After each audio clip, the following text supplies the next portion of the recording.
उपमहाद्वीप की सबसे प्राचीन सभ्यता से हम सिंधु घाटी सभ्यता भी कहते हैं 2600 ईसा पूर्व से 1900 ईसा पूर्व तक ही इस सभ्यता का अचानक पतन शुरू हो गया। क्षेत्र में भूकंप का एक विशेष केंद्र पाया गया है। हेलो दोस्तों, मैं नितेश भैया एक बार फिर से आप सभी लोगों का स्वागत करता हूं आपके अपने YouTube चैनल BSCC ज्ञान पर। दोस्तों, हम जानते हैं कि यह वीडियो बनाने में हमें थोड़ा वक्त लग गया है, लेकिन दोस्तों आपको पता ही होगा कि कुछ पर्सनल इशू और मेडिकल इशू के कारण हम थोड़ी देर यहाँ पर कुछ दिनों के लिए लेट हो गए हैं। लेकिन कहते हैं ना, देर आए दुरुस्त आए। तो एक बार फिर से आपके लिए नया नया वीडियो और नया नया इंफॉर्मेशन से भरा एक टॉपिक लेके हम फिर से हाजिर हुए हैं। तो दोस्तों, आप सभी इस वीडियो को पूरा जरूर देखिएगा, क्योंकि आपको इस वीडियो से वर्ल्ड हिस्ट्री और विशेषकर इंडियन हिस्ट्री के बारे में बहुत सारी जानकारी मिल सकती है। खासकर मेरे 11 के और फर्स्ट सेमेस्टर मेजर और माइनर कोर्स के स्टूडेंट तो इस वीडियो को जरूर देखिएगा, क्योंकि इस वीडियो से आपको आपके विषय यानी टॉपिक के बारे में बहुत सारी जानकारी और नोट्स प्राप्त हो सकती है। तो आइए दोस्तों, आज के इस वीडियो में हम लोग जानते हैं कि भारतीय उपमहाद्वीप की सबसे प्राचीन सभ्यता यानी हड़प्पा सभ्यता, जिसे हम सिंधु घाटी सभ्यता भी कहते हैं, इस सभ्यता का पतन कैसे हुआ। यानी आज के इस वीडियो में हम जानेंगे the decline of the Indus valley civilization और द हड़प्पा सिविलाइजेशन।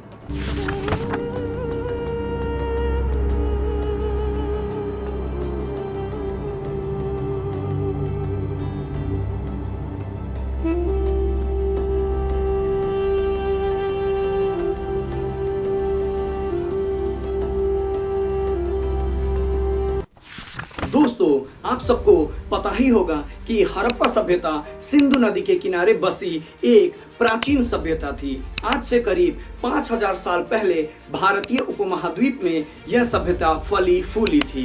यह सभ्यता एक नगरीय सभ्यता थी, यानी दुनिया की यह पहली ऐसी सभ्यता थी जिस सभ्यता के लोगों ने अपने क्षेत्र में नगर यानी एक प्रकार के शहर का निर्माण किया था। यह सभ्यता करीब 13 लाख वर्ग किलोमीटर में फैली थी, यानी इसे भारतीय उपमहाद्वीप वर्तमान के पाकिस्तान, अफगानिस्तान से लेकर करीब ईरान तक फैली हुई थी। यह सभ्यता इतनी बड़ी सभ्यता थी जो एक नगर केंद्रित सभ्यता थी।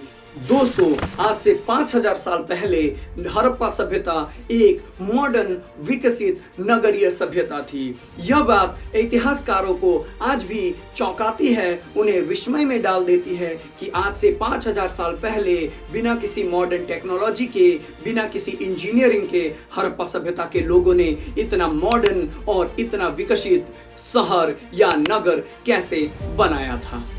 दोस्तों, भारतीय उपमहाद्वीप में यह हड़प्पा सभ्यता 2600 ईसा पूर्व से 1900 ईसा पूर्व तक अवस्थित थी, यानी फली फूली थी। लेकिन इसके बाद ही इस सभ्यता का अचानक पतन शुरू हो गया, यानी यह सभ्यता और इस सभ्यता के लोग अचानक कहां गायब हो गए, इसके बारे में आज तक कोई भी सुराग, कोई भी प्रमाण नहीं प्राप्त है। तो आइए इस वीडियो में जानते हैं कि आखिरकार हड़प्पा सभ्यता और सभ्यता के लोगों के साथ ऐसा क्या हुआ था कि वो लोग अचानक रातों रात गायब हो गए थे। आपको ये बात पता होना चाहिए कि हड़प्पा सभ्यता का पतन का एग्जैक्ट कारण क्या था। इस बारे में इतिहासकारों में बहुत सारे मतभेद हैं, यानी सभी इतिहासकारों ने अपने अपने मतानुसार अपना अपना सिद्धांत दिया है। किसी भी इतिहासकार ने एग्जैक्टली यह नहीं बता पाए हैं कि हड़प्पा सभ्यता के लोग या हड़प्पा सभ्यता किस तरह से समाप्त हुआ था, यानी हड़प्पा सभ्यता का पतन कैसे हुआ था। यानी आप जब इस सभ्यता के बारे में नोट्स लिखें तो इस बात का मेंशन जरूर करें कि हड़प्पा सभ्यता का पतन कैसे हुआ था। इस बारे में इतिहासकारों में बहुत सारे मतभेद यानी बहुत सारी थ्योरीज दिए गए हैं। इस बारे में एग्जैक्ट थ्योरी आज तक पता लगाया नहीं गया है, यानी इतिहासकारों ने सिर्फ अनुमान के आधार पर, अपनी अपनी सिद्धांत के आधार पर यह कहने की कोशिश किया है कि हड़प्पा सभ्यता का पतन किस तरह से हुआ है। तो आइए एक एक कर इस थ्योरी के बारे में जानते हैं।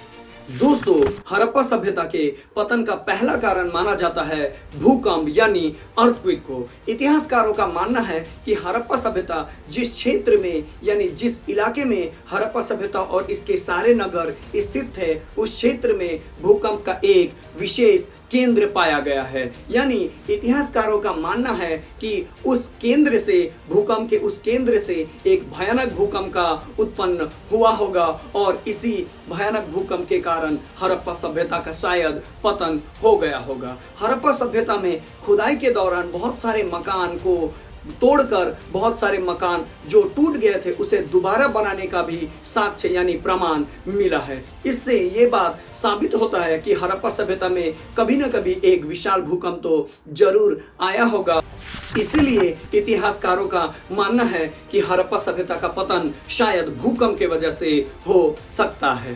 दोस्तों, हड़प्पा सभ्यता के पतन के पीछे जो दूसरा पॉइंट है, यह पॉइंट ज्यादातर इतिहासकारों का समर्थन प्राप्त है। यानी ज्यादातर इतिहासकार इस पॉइंट का समर्थन करते हैं। यानी हड़प्पा सभ्यता के पतन का दूसरा सबसे महत्वपूर्ण कारण माना जाता है बाढ़ यानी फ्लड को। जैसा कि हम जानते हैं कि पूरी हड़प्पा सभ्यता एक बहुत बड़ी सिंधु नदी के किनारे बसी हुई थी। सिंधु नदी एक बहुत बड़ी नदी है। इतिहासकारों का मानना है कि सिंधु नदी में समय समय पर बाढ़ आती रहती थी, लेकिन हड़प्पा सभ्यता के लोगों ने सिंधु नदी के किनारे ही बहुत बड़े बड़े नगर बनाए थे और इन नगरों का बहुत बड़ी मात्रा में विस्तार किया था। तो कुछ इतिहासकारों का मानना है कि किसी एक सीजन में या किसी एक समय में सिंधु नदी के आसपास के इलाके में बहुत तेज और बहुत बड़ी मात्रा में बारिश यानी वर्षा हुई होगी, जिसके कारण सिंधु नदी में एक भयानक बाढ़ आ गई और इस भयानक बाढ़ के कारण ही सिंधु सभ्यता यानी हड़प्पा सभ्यता का पूरी तरह से सफाया हो गया है। इस पॉइंट को यानी इस कारण को ज्यादातर इतिहासकार समर्थन करते हैं और लोगों का मानना है कि बाढ़ के कारण ही शायद सिंधु सभ्यता यानी हड़प्पा सभ्यता का पतन हुआ होगा। हड़प्पा सभ्यता के पतन के पीछे कुछ इतिहासकार जलवायु परिवर्तन यानी क्लाइमेट चेंज को भी एक मुख्य कारण मानते हैं। दोस्तों, कुछ इतिहासकारों का मानना है कि हड़प्पा सभ्यता के लोग अपना मकान यानी अपना नगर बनाने के लिए पकी हुई ईंटों का प्रयोग करते थे।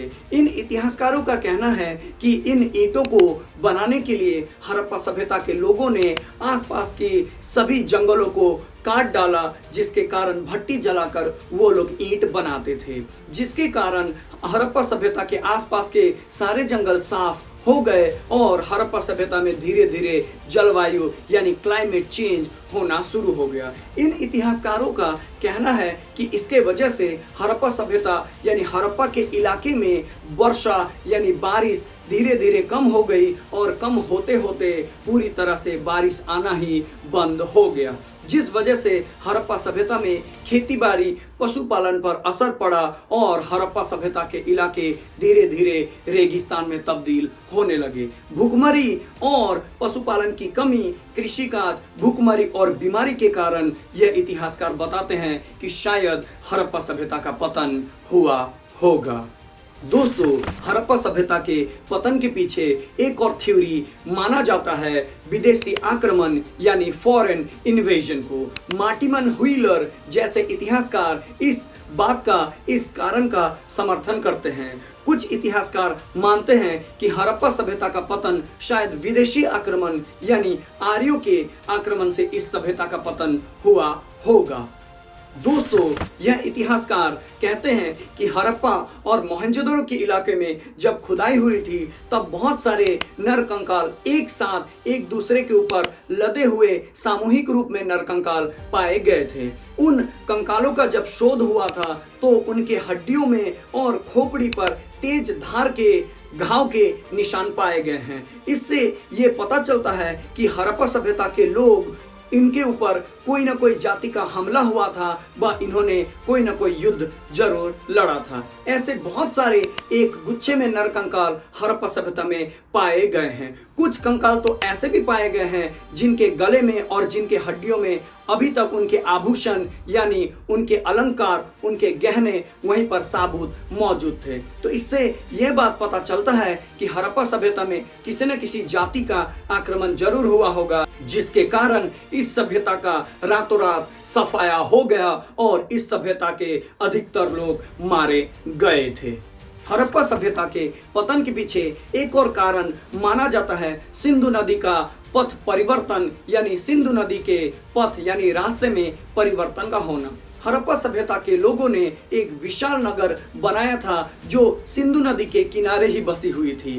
वो लोग ये बात नहीं जानते थे कि सिंधु नदी हर कुछ सालों में अपना रास्ता बदलती थी। तो कुछ इतिहासकारों का मानना है कि सिंधु नदी में बहुत अधिक मात्रा में बारिश होने के कारण अचानक रातों रात सिंधु नदी का जो रास्ता था, जो पथ था, सिंधु नदी ने वो पथ परिवर्तन करके मुख्य नगर के तरफ सिंधु नदी आ गई होगी, जिसके वजह से पूरी हड़प्पा सभ्यता ही एक साथ साफ हो गई थी। हड़प्पा सभ्यता के पतन का एक और कारण माना जाता है महामारी। कुछ इतिहासकारों का मानना है कि शायद हड़प्पा सभ्यता में एक भयानक महामारी यानी प्लेग जैसी महामारी फैली होगी। हड़प्पा सभ्यता में जो कंकाल पाए गए हैं उन कंकालों में कुष्ठ रोग के भी लक्षण प्राप्त हुए हैं। इससे इतिहासकारों का यह अनुमान है कि शायद हड़प्पा सभ्यता में एक भयानक बीमारी प्लेग फैली होगी, जिसके कारण हड़प्पा सभ्यता के सभी लोग इस महामारी की वजह से मारे गए थे, जिससे इस सभ्यता का पूरी तरह से पतन हो गया था। तो दोस्तों, हमने जितना हो सके आसान भाषा में आपको हड़प्पा सभ्यता यानी सिंधु घाटी सभ्यता के पतन के बारे में आपको पूरी जानकारी देने का प्रयास किया है। मेरे सभी स्टूडेंट, खासकर फर्स्ट सेमेस्टर एनबीयू के फर्स्ट सेमेस्टर मेजर कोर्स और माइनर कोर्स जिसका भी हिस्ट्री है, वो सब स्टूडेंट इस वीडियो का नोट्स जरूर बनाएं और इसको पूरी तरह से देखें और समझने का प्रयास करें। सभी लोग इस वीडियो को पूरा जरूर देखें और यदि आपको इस वीडियो से कोई भी वैल्यू, कोई भी नॉलेज और कोई भी ज्ञान प्राप्त होता है तो इस वीडियो को लाइक, कमेंट और शेयर जरूर कीजिएगा। हम प्रयास करते रहेंगे कि आपके लिए हर सप्ताह एक नया नया टॉपिक से आपके लिए वीडियो क्रिएट करते रहे और आपके ज्ञान का दायरा, ज्ञान का भंडार बढ़ाते रहे। तो दोस्तों, मिलते हैं किसी और एक नेक्स्ट इंटरेस्टिंग टॉपिक में। तब तक के लिए देखते रहिए, सपोर्ट करते रहिए। धन्यवाद।